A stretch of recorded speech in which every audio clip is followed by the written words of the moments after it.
ಅಪ್ರಾಪ್ತೆಯ ಅತ್ಯಾಚಾರ ಕೊಲೆ ಆರೋಪ, ಪಕ್ಷದಿಂದ ಬಿಜೆಪಿ ನಾಯಕನ ಉಚ್ಚಾಟನೆ. ಇದಂತ ಎಡವಟ್ಟು ಮಾಡ್ಕೊಂತು ಬಿಜೆಪಿ ನಾಯಕರು ಇಂಥ ಪ್ರಕರಣಗಳಲ್ಲಿ ಯಾಕೆ ತಗಲಾಕೊಂತಿದ್ದಾರೆ, ಅದ್ಯಾಕೆ ಇಂಥ ವಿಷಯಗಳಲ್ಲಿ ಸುದ್ದಿ ಆಗ್ತಿದ್ದಾರೆ ಅನ್ನೋ ಡೌಟ್ ಇದೀಗ ಎಲ್ಲರನ್ನೂ ಕಾಡ್ತಿದೆ.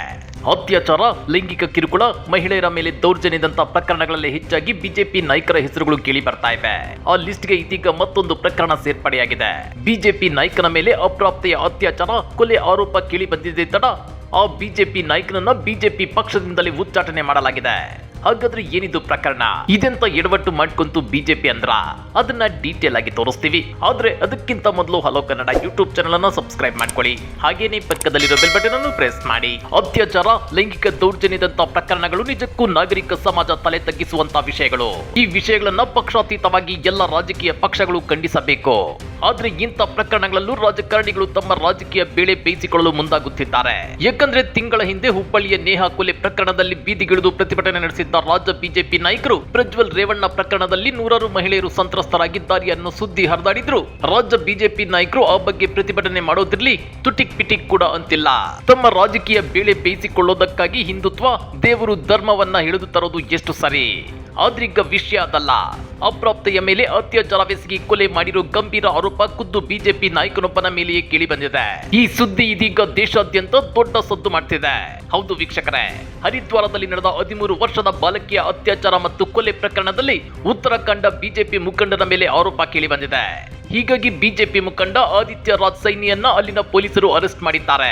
ಇದರಿಂದ ತೀವ್ರ ಮುಜುಗರಕ್ಕೀಡಾಗಿರೋ ಅಲ್ಲಿನ ಬಿಜೆಪಿ ನಾಯಕರು ಆದಿತ್ಯ ರಾಜ್ ಸೈನಿಯನ್ನ ಪಕ್ಷದಿಂದ ಉಚ್ಚಾಟನೆ ಮಾಡಿದ್ದಾರೆ. ಜೊತೆಗೆ ಹಿಂದುಳಿದ ವರ್ಗಗಳ ಆಯೋಗದ ನಾಮನಿರ್ದೇಶಿತ ಸದಸ್ಯರಾಗಿರೋ ಸೈನಿಯನ್ನ ಆ ಹುದ್ದೆಯಿಂದಲೂ ಕಿತ್ತು ಹಾಕಲಾಗಿದೆ. ಹಾಗಾದ್ರೆ ಏನಿದು ಪ್ರಕರಣ ಅಂದ್ರ ಅದು ಜೂನ್ 24 ಶಾಲೆಗೆ ಹೋಗಿದ್ದ ಬಾಲಕಿ ಎಂದಿನಂತೆ ಸಂಜೆ ಮನೆಗೆ ವಾಪಸ್ಸಾಗಿದ್ದಿಲ್ಲ.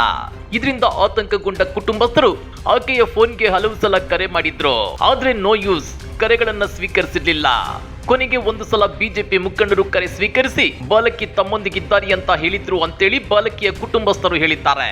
ಜೂನ್ 25ರಂದು ಬಾಲಕಿಯ ಶವ ಪತಂಜಲಿ ಸಂಶೋಧನಾ ಕೇಂದ್ರದ ಬಳಿಯ ಬಹದ್ರಾಬಾದ್ ಪ್ರದೇಶದ ಹೆದ್ದಾರಿಯಲ್ಲಿ ಪತ್ತೆಯಾಗಿತ್ತು. ಇದನ್ನ ಕಂಡು ಬರಸಿಡಲು ಬಡಿದಂತಾಗಿರೋ ಪೋಷಕರು ಬಾಲಕಿಯನ್ನ ಅತ್ಯಾಚಾರ ಮಾಡಿ ಕೊಲೆ ಮಾಡಲಾಗಿದೆ ಅಂತೇಳಿ ಗಂಭೀರ ಆರೋಪ ಮಾಡಿದ್ದಾರೆ. ಬಿಜೆಪಿ ನಾಯಕ ಮತ್ತು ಆತನ ಸಹಚರರಿಂದ ಸಾಮೂಹಿಕ ಅತ್ಯಾಚಾರ ನಡೆಸಲಾಗಿದೆ ಅಂತೇಳಿ ಬಾಲಕಿಯ ತಾಯಿ ಆರೋಪಿಸಿದ್ದಾರೆ ಅಂತೇಳಿ ಪೊಲೀಸರು ತಿಳಿಸಿದ್ದಾರೆ. ಆನಂತರ ಮೃತ ಬಾಲಕಿಯ ಕುಟುಂಬಸ್ಥರು ಸೈನಿ ವಿರುದ್ಧ ಅತ್ಯಾಚಾರ ಮತ್ತು ಕೊಲೆ ಪ್ರಕರಣ ದಾಖಲಿಸಿದ ಬಳಿಕ ಅವರನ್ನ ಬಂಧಿಸಲಾಗಿದೆ. ಹಾಗಾದ್ರೆ ಇಂಥ ವಿಕೃತ, ವಿಲಕ್ಷಣ ಮನಸ್ಥಿತಿಯನ್ನ ಹೊಂದಿರೋ ಉತ್ತರಾಖಂಡ ಬಿಜೆಪಿ ಮುಖಂಡನ ವಿರುದ್ಧ ದೇಶಾದ್ಯಂತ ವ್ಯಾಪಕ ಖಂಡನೆ ಇನ್ನೂ ಅದ್ಯಾಕೆ ವ್ಯಕ್ತವಾಗ್ತಿಲ್ಲ. ನೇಹಾ ಕೊಲೆ ಪ್ರಕರಣದಲ್ಲಿ ಬೀದಿಗಿಳಿದು ಪ್ರತಿಭಟನೆ ನಡೆಸಿದ ಬಿಜೆಪಿ ನಾಯಕರು ಈ ಪ್ರಕರಣದ ಬಗ್ಗೆ ಅದ್ಯಾಕೆ ತುಟಿ ಬಿಚ್ಚುತ್ತಿಲ್ಲ. ಉತ್ತರಾಖಂಡ ಬಿಜೆಪಿ ಮುಖಂಡನ ಮೇಲೆ ಕೇಳಿ ಬಂದಿರೋ ಬಾಲಕಿಯ ಅತ್ಯಾಚಾರ, ಕೊಲೆ ಪ್ರಕರಣದ ಬಗ್ಗೆ ನೀವೇನಂತೀರಾ? ಕಮೆಂಟ್ ಮಾಡಿ, ವಿಡಿಯೋ ಲೈಕ್ ಮಾಡಿ, ಶೇರ್ ಮಾಡಿ. ಇಂಥ ಮತ್ತಷ್ಟು ರೋಚಕ ರಾಜಕೀಯ ಸುದ್ದಿಗಳನ್ನ ಮಿಸ್ ಮಾಡದೆ ನೋಡ್ಬೇಕು ಅಂದ್ರೆ ಹಲೋ ಕನ್ನಡ ಯೂಟ್ಯೂಬ್ ಚಾನಲ್ ಅನ್ನ ಸಬ್ಸ್ಕ್ರೈಬ್ ಮಾಡ್ಕೊಳ್ಳಿ.